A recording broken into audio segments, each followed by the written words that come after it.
Do you have any bad habits? Of course, we all do. But do you have any holy habits? Those good things in your life that lead you to God. And that's what we're talking about today, our holy habits. And today we're going to focus in on the holy habit of prayer. A habit is something that's it's a tendency or a practice that's something regular in our lives. It's something that we typically do. Sometimes it's hard to break, and so bad habits we understand are hard to break. It's hard to get out of those regular tendencies that we have. But what are some holy habits for us for our life with Christ? We've been talking about walking down the narrow road, and what does that look like in our lives, and how do we do that?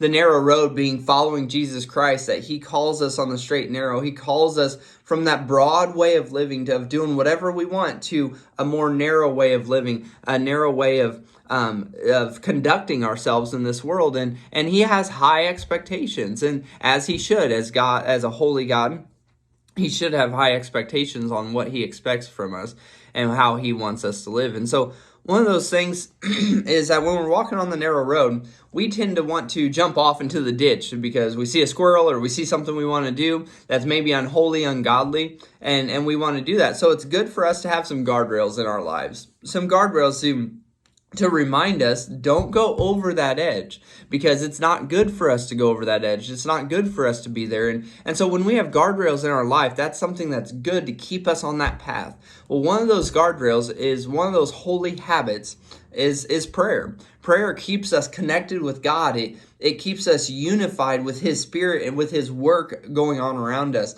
It it unleashes the power of God around us. And prayer opens up our eyes to the spiritual realm. There's an interesting passage of scripture that I want to direct your attention to today.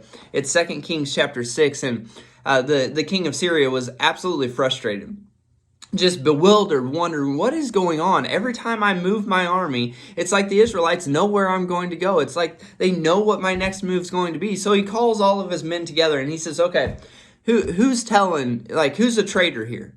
Who's telling the king of Israel where I'm going? Who's turned on us? And all of his men said, none of us, God. And none of us have, king.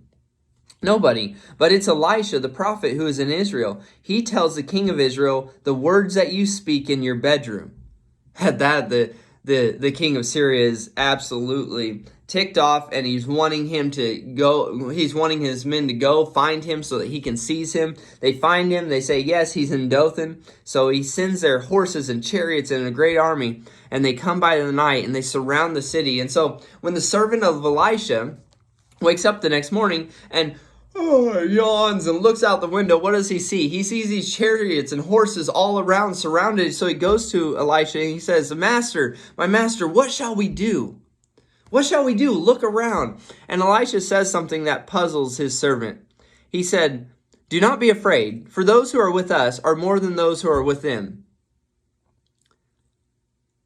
I'm sure his servant's blinking his eyes, saying, what? Okay, yeah. Great, whatever you're talking about. But there's chariots and horses all around us. There's soldiers, a great army all around us.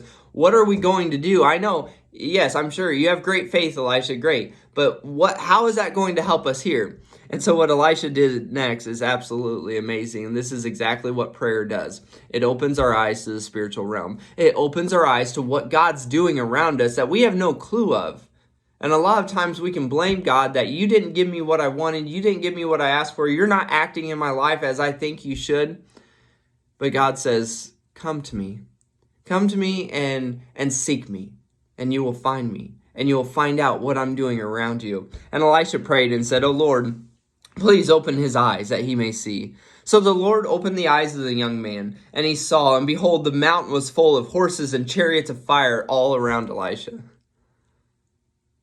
When you and I pray, when you and I go into the holy presence of God, we notice the power of God around us. We notice what God is doing. He opens up our eyes to the spiritual realm. Now, we may not see the chariots of fire around us. We may be like the servant at first. But I guarantee you, God is fighting for your life.